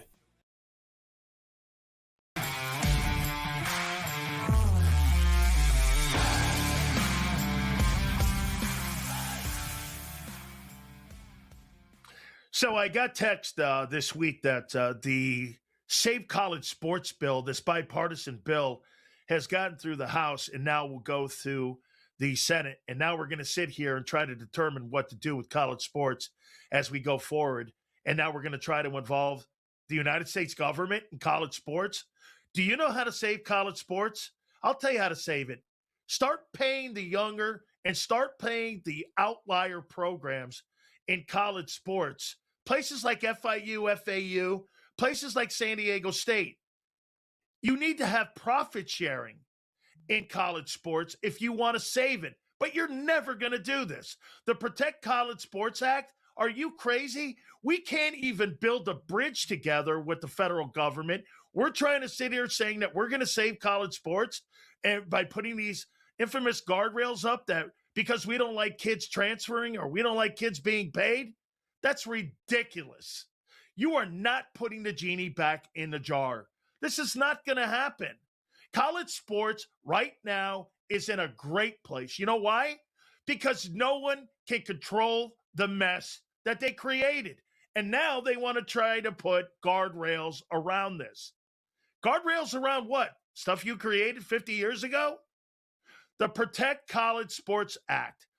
The only way, like I said, that you're going to help college sports is profit sharing. Do you know that the college basketball tournament generates nearly $1.7 billion a year in revenue for the National Communist Association of America, also known as the NCAA? Do you know that you pay all of that money to the NCAA to try to gain and keep their stranglehold on student athletes and their eligibility? Look at the cases that we've seen. Trinidad Chambers, Brandon Sorsby. Every time these guys get an opportunity to go to court, they get their asses kicked. You know why? Because when back in my day, here's what we have now. What I love with the modern age of these athletes. The NCAA back in the day said this: you were not eligible because I told you so. You know what today's athletes are asking? Why? And when they go to court, they're being challenged. And they have no answers. When you have conferences like the Big Ten and the Southeastern Conference generating the type of money that they generate, why in God's name would a place like the University of Florida give two craps on what USF does or what FIU or FAU or San Diego State or San Jose State does? Why would they care? They wouldn't. This is why they're against this act. This is why they're against this bill. I don't care what goes down in the Senate. If they pass this through, do you know what will happen? A judge in any jurisdiction cannot have the ability to do this. You can't circumnavigate state laws. This is what the people in Congress are trying to not understand. And this is where they are. They think that they could put a federal bylaw in to tell Ohio State how to handle their resources and their television package, and they're trying to compare them to, say, a San Jose State. San Jose State a year ago generated $4 million in revenue. Do you know what Ohio State generated a year ago? They generated $230 million in revenues for their basketball and football program. How in God's name are you going to compete and contend with that when you are got such a difference when it comes to payouts because of money? How about Notre Dame? Notre Dame has this Dick Ebersol rule where they've got this contract with NBC. Why would Notre Dame ever in a billion years ever want to join a conference? Why would they ever in a billion years want to share their money? Notre Dame doesn't want to share that money that they get from NBC. This is why they don't join a conference, and this is why Notre Dame will never be in a conference. Notre Dame will tell you this all the time. You know why we don't join a conference? We don't want to be the 7th team in the Southeastern Conference. We'd rather be the 24th ranked team. It gives us the aura of having one of the better college football programs in the country. Protect College Sports Act. Again, it's saber rattling. You're never, ever in a million years going to put the guardrails that are needed. You know, you hear Nick Saban crying and barking about how the federal government needs to be instituted in saving college sports. What a hypocrite. That guy now was just getting out recruited at the end because he didn't want to pay student athletes. Well, this is why a program like the University of Indiana ends up coming out and winning a national title, because you got a great coach and they spend Mark Cuban's money. Get used to this. The genie's out of the bottle, man. I don't care what people think. You can't put her back in. There's no getting around this. College sports is going in a direction right now, right? It's a gigantic business. All right, folks, we are going to talk to one of my favorite people of all time. I have known her since she was 10 years old. I'll go there and say that. From the Miami Herald, my friend, Michelle Kaufman. We will talk some World Cup. Incredible what's going on. We'll do that next here on Sports Radio.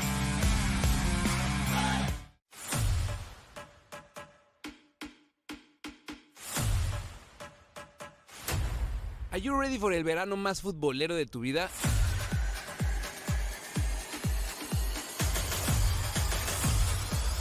Latination Football Club turns into Copa Nation, our live stream experience every day, de lunes a viernes, 11 a.m. Pacific and 2 p.m. Pacific as well. Checking in after the games. In that slot between games, we got you, my friend. We're going to have celebrities, legends of the game, content creators, and a bunch of our friends that are going to keep you entertained and informed, letting you know what's happening all across the 3 countries that are going to be experiencing this crazy football tournament. Don't miss it. Copa Nation right here on Latin Nation every day. Check it out.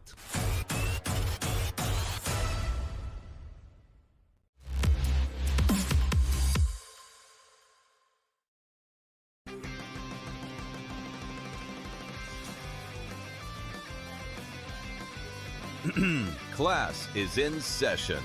Today, let's talk about the teaser.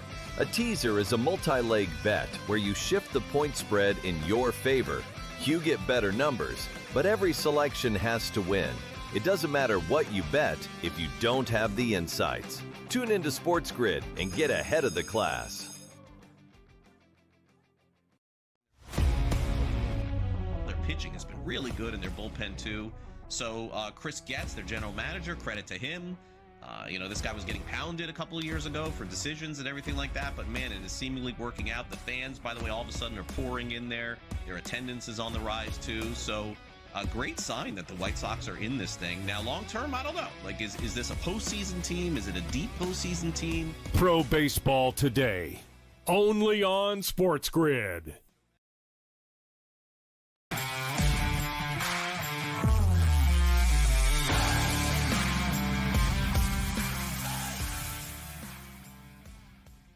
So unlike most people, I tell the truth about how I look at soccer here. I got to put my soccer 4-year hat on and pretend like I know what I'm talking about. So I don't. So what I do is I get an expert on, and my friend Michelle Kaufman, who writes for the Miami Herald and has been covering both the men and the women for decades here, and she joins us now here. Isn't that funny, Michelle?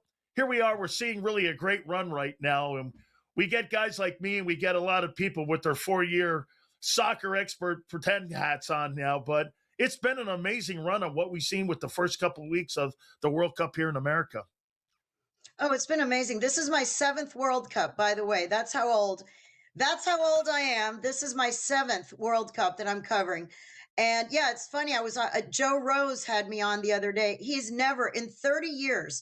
I've been at the Miami Herald for 30 years. He's never had me on, ever. He only talks football and basketball. He's a local radio sports guy.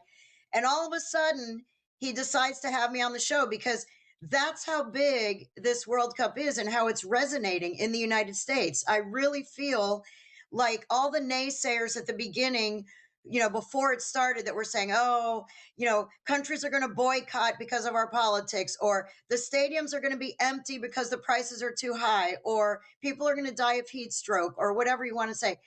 So far, this World Cup has been fantastic, to be honest. The stadiums are full.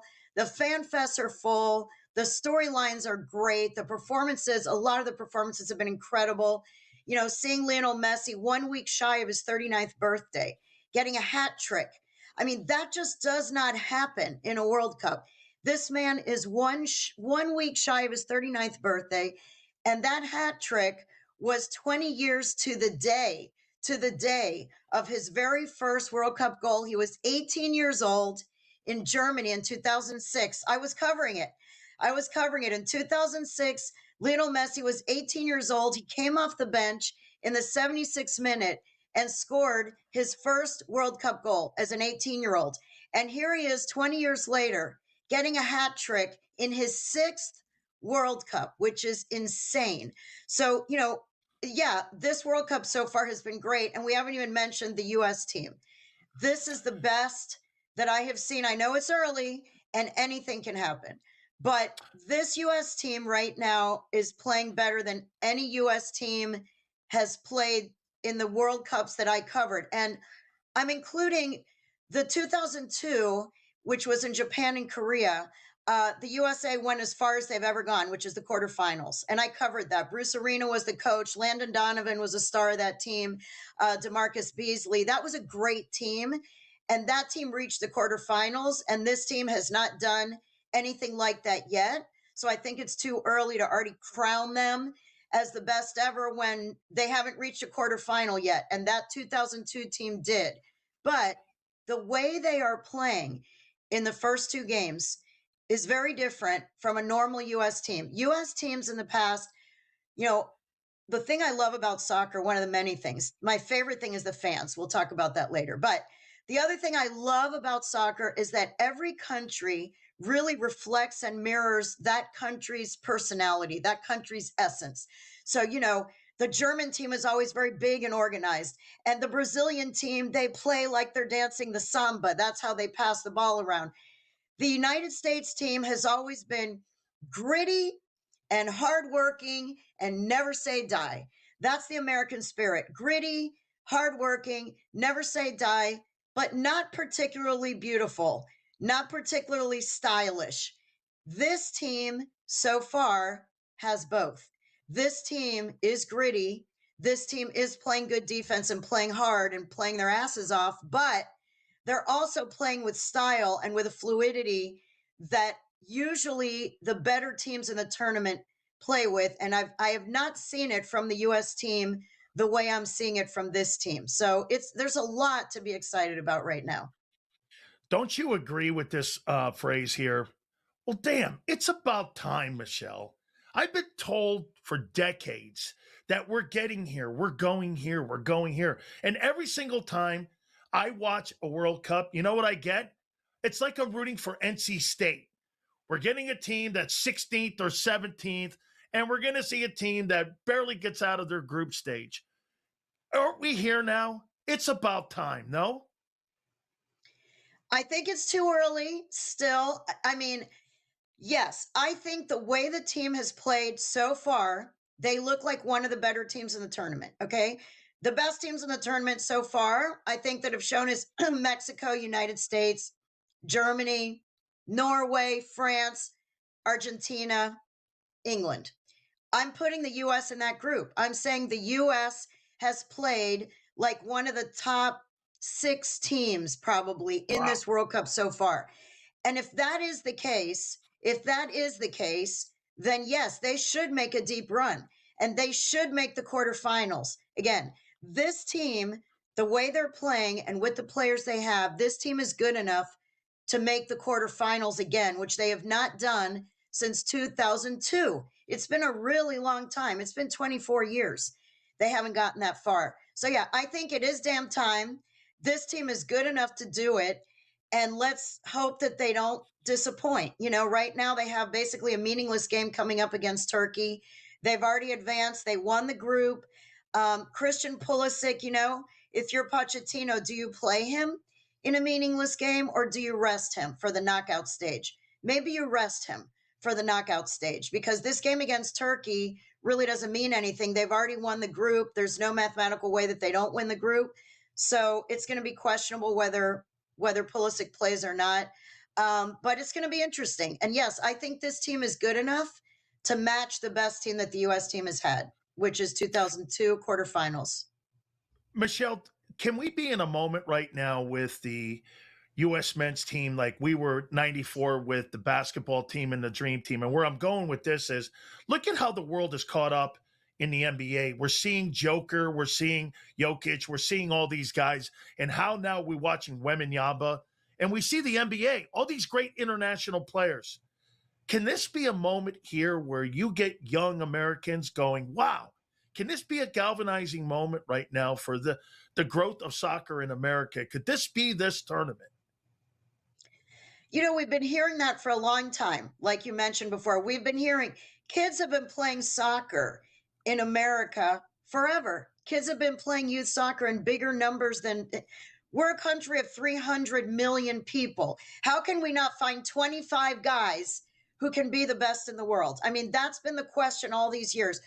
We have 300 million people in this country. Can we find 25 people out of 300 million who can play this sport at the highest level?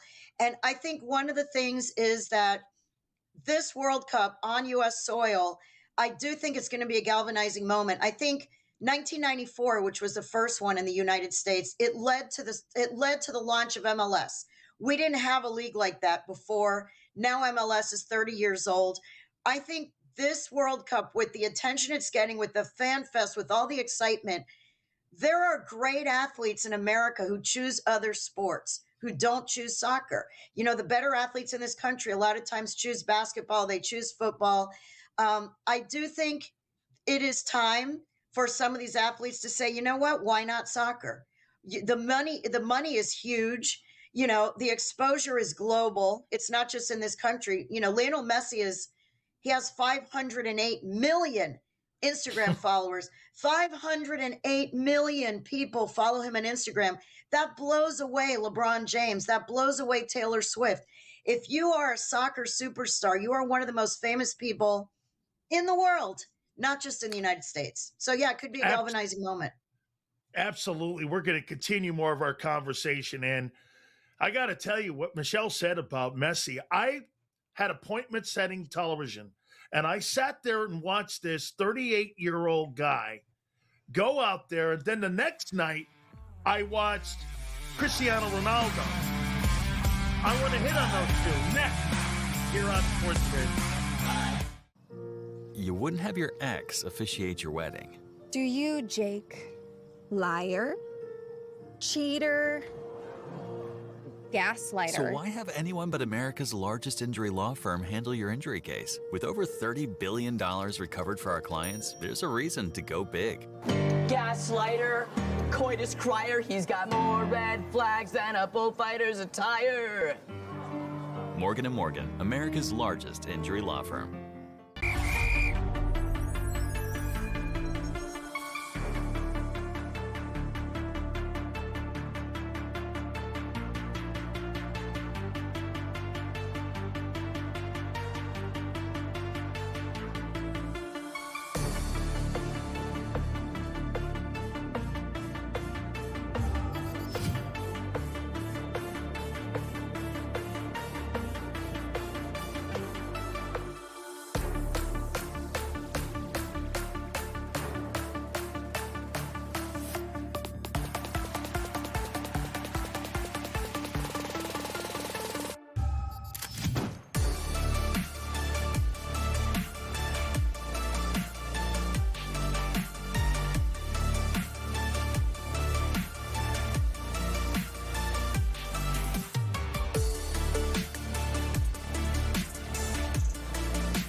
sometimes in America, we have our guardrails when we talk about NFL football, and we think it's like a global sport when it's really not.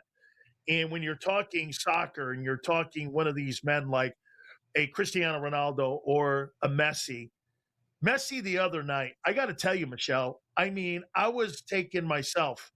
And you know what? Like I said, I put my 4-year hat on for soccer, but there I was watching it too. I mean, they even took a goal away because he was offsides. There could have been 4 goals. And it was just an incredible performance. Is he the greatest soccer player of all time? And that includes Pele? Yes, I think he is. And it's hard to judge eras. You know, we don't know if Pele was born now and he trained differently and he ate differently and he did everything the way Messi does now. You know, maybe he would be, Pele was absolutely the best of all time until Messi came along. Now, I just don't know how anyone, it's difficult to think that Messi is not the best of all time. I mean, first of all, he's been doing it now for so many years and still at the highest level. And you mentioned this game the other day. You know, we found out after his father is ill. He's very close with his father. His father has some kind of medical situation going on that we didn't know about. And after his first goal, if you roll back and look at the film or the film, that's how old I am. If you roll back and look, he cries after the first goal. Tears are coming out of his eyes and he wipes his eyes. And he was asked about it after he did a little mix zone interview after the game. And he said it had nothing to do with soccer. That was a personal matter that I was crying about. And he said, I've had a very difficult past few days. And he thanked his teammates and his coaches for helping him get through this very difficult few days. And then the rumors started coming out that something happened to his father 2 or 3 days before this game. The fact that he was able to, A, have a hat trick at his age, and B, do it with his father, gravely ill or whatever in the hospital, it's even more impressive. But I see him week in and week out because I cover Inter Miami, and I've covered him now since July of 2023. And I see him every day at practice. I see him at every game. And what I will tell you about him is that it's kind of like Michael Jordan and Williams. He is the most competitive, and everyone who plays with him says it. There's nobody more competitive than him, even though he's won everything. He's won everything there is to win. Everyone has already declared him the best of all time. He has 508 million Instagram followers, 508 million. So 500 million people follow him on Instagram. That blows away, LeBron James, Taylor Swift, any American star is blown away by Lionel Messi. And Ronaldo also, by the way, has 500,000. They each have 500,000 followers. In spite of all that, every practice, Lionel Messi, whether it's a 3-on-3, a 5-on-5 scrimmage, at a training session, he gets pissed if he doesn't win. He gets pissed if he doesn't win, or if his teammates aren't playing as hard as they should be playing. And he still has that. And from what some people have told me who are close to him, he invents little games in his head, like little, battles, personal battles to try to motivate himself. And I'm going to tell you something about that day of the hat trick the other day. On that same day, Kylian Mbappe scored 2 goals for France, and Haaland, the other young star, 25 years old, scored 2 goals for Norway. It would not surprise me if Lionel Messi is watching that and saying, okay, boys, you each scored 2. I'm going to score 3. I'm going to score 3. He wanted to be the biggest star on that day. He is that competitive. It's not that he wants to be the biggest star because he's a jerk. It's just that he is ultra competitive. And what Javier Mascherano, who was his coach here at Miami and knows him from playing with him in Barcelona and in Argentina, he said that he makes up little competitions in his head to motivate himself now in this case, he doesn't really probably have to do that. He's playing for Argentina. They're trying to defend their title. There's plenty of reasons to be motivated. And also the fact that some people thought, maybe he's past his prime. Maybe he's not going to start. Maybe he'll just come off the bench. there were naysayers who thought maybe he's not as good as he was in the day. He is. He's still as good. He's still as good. And I'll say one more thing about him. One of the reasons he's been able to have this longevity is that he doesn't waste energy on the field. He doesn't run that much. Sometimes he's strolling around on the field. He looks like he's some random fan who just walked onto the field, and he's kind of like looking around like, hey, oh yeah, there's a game going on here. Let's see what's going on. And all of a sudden, when he sees the moment, when he knows that the ball is about to be placed in a certain place, and he sees it like a chess master, 2 moves before it happens, all of a sudden he breaks into a sprint, and he ends up in the right place at the right time, and then is a clinical finisher. But he doesn't waste energy. And one of the things the young players on Inter Miami say is that him and Jordi Alba and Sergio Busquets, the other 2 Barcelona players who were on the team, always, the biggest advice that they give the young soccer players is don't run around so much. You run around too much and you're wasting energy. Save it for when it's worth it. And that is what Messi does better than anybody. Is Portugal a better team without Cristiano Ronaldo in the starting lineup? Well, we only have the one game to show, and he's got to do something in game 2, because game 1, especially after the whole big debate is always Ronaldo versus Messi. I mean, one thing I always tell people, one of the many reasons I love soccer, I keep bringing up reasons. One of the other reasons is that soccer is the global language, okay? Not basketball, not NFL, not Major League Baseball. Soccer is the global language. If you get into a taxi cab anywhere on this earth, get into a taxi cab, and I'm talking from New York to Nairobi, I don't care. You get in a taxi cab and you say to the taxi driver, Messi or Ronaldo? That's it. You've got a conversation. Every sports fan in the world follows soccer and has an opinion about whether Messi is better or Ronaldo is better. There's the Messi camp, there's the Ronaldo camp. They really hate each other usually. Right now, I don't think there's any question that after game 1, Messi has totally outshined Ronaldo. And now the pressure is on Ronaldo in game 2 to step up for Portugal. Because, by the way, Portugal is one of the favorites. It was one of the favorites to win. I'll tell you what, Michelle, you are awesome. I can't wait to see the next couple of weeks. Thank you, Michelle. Absolutely. Here on Sports Grid.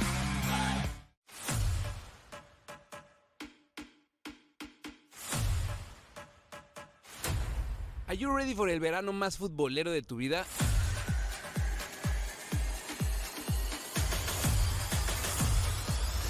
Latination Football Club turns into Copa Nation, our live stream experience every day, de lunes a viernes, 11 a.m. Pacific and 2 p.m. Pacific as well. Checking in after the games. In that slot between games, we got you, my friend. We're going to have celebrities, legends of the game, content creators, and a bunch of our friends that are going to keep you entertained and informed, letting you know what's happening all across the 3 countries that are going to be experiencing this crazy football tournament. Don't miss it. Copa Nation right here on Latin Nation every day. Check it out.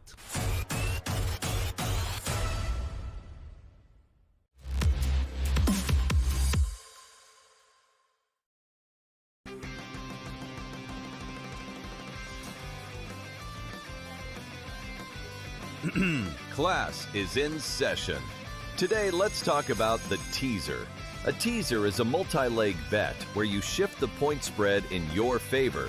You get better numbers, but every selection has to win.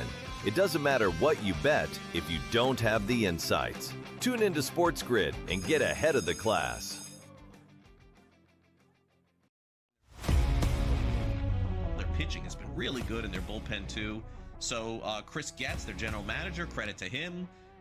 This guy was getting pounded a couple of years ago for decisions and everything like that, but man, it is seemingly working out. The fans, by the way, all of a sudden are pouring in there. Their attendance is on the rise too. So a great sign that the White Sox are in this thing. Now, long term, I don't know. Like, is this a postseason team? Is it a deep postseason team? Pro Baseball Today, only on Sports Grid.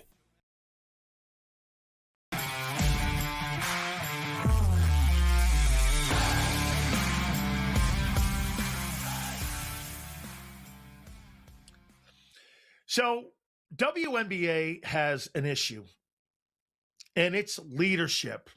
I mean, the growth of the WNBA now, it's been 30 years that this league has been operating here. And get this, 28 of those years, it ran in the red. What has been the difference?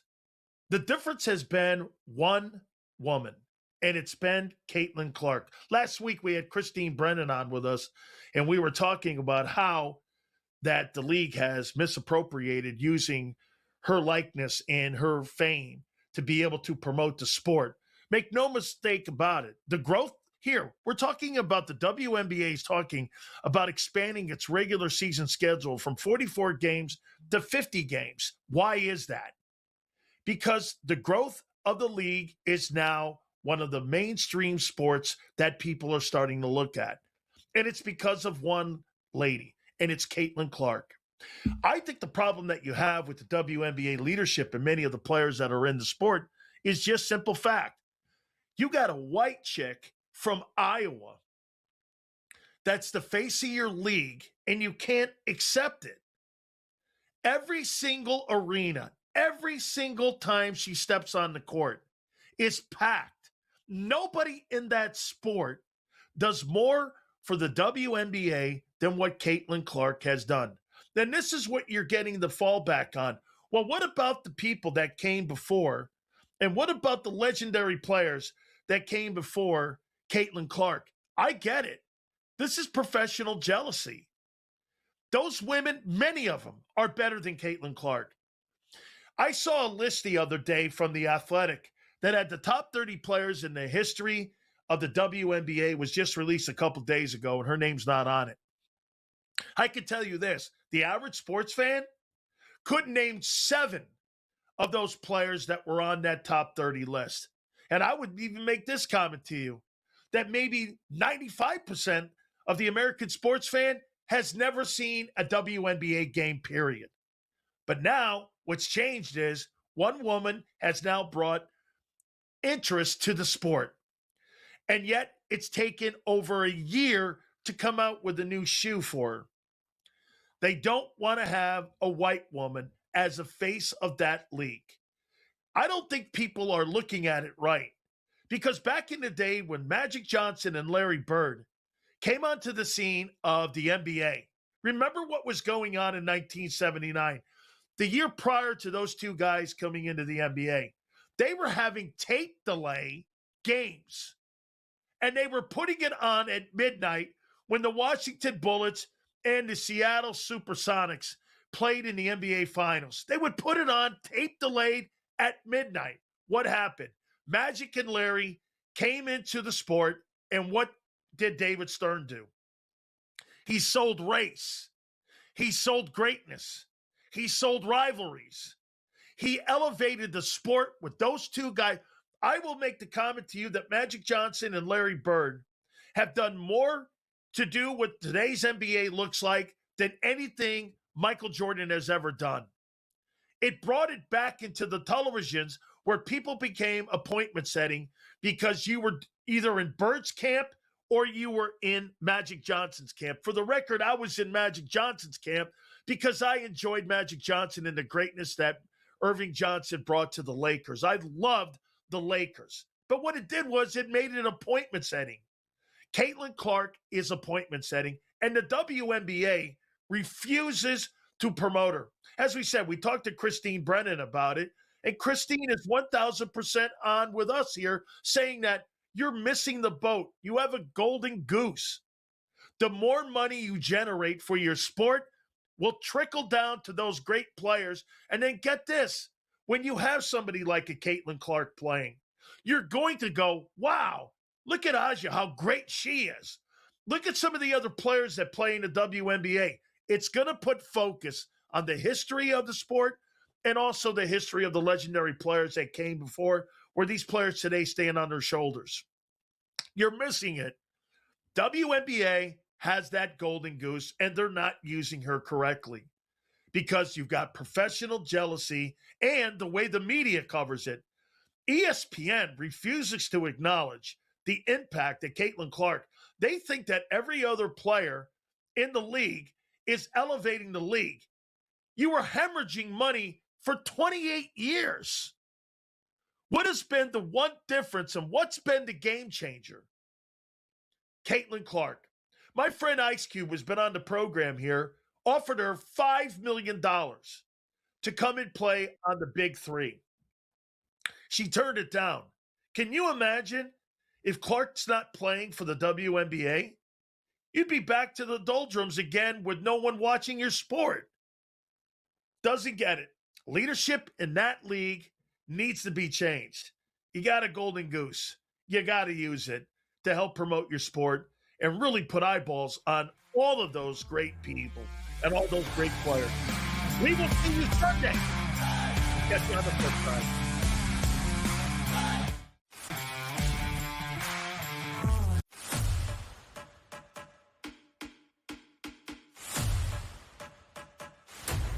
Are you ready for el verano más futbolero de tu vida?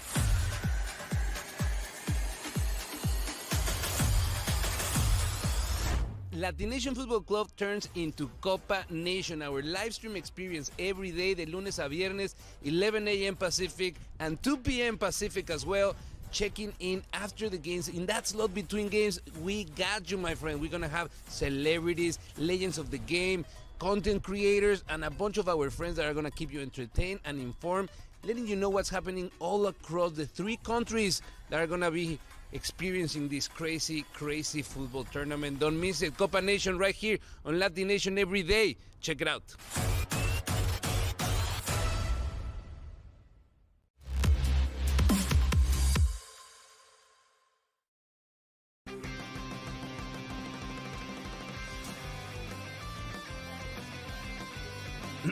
Class is in session. Today, let's talk about the teaser. A teaser is a multi-leg bet where you shift the point spread in your favor. You get better numbers, but every selection has to win. It doesn't matter what you bet if you don't have the insights. Tune into Sports Grid and get ahead of the class. Their pitching has been really good in their bullpen too. So Chris Getz, their general manager, credit to him. This guy was getting pounded a couple of years ago for decisions and everything like that, but man, it is seemingly working out. The fans, by the way, all of a sudden are pouring in there. Their attendance is on the rise too. So a great sign that the White Sox are in this thing. Now, long term, I don't know. Like, is this a postseason team? Is it a deep postseason team?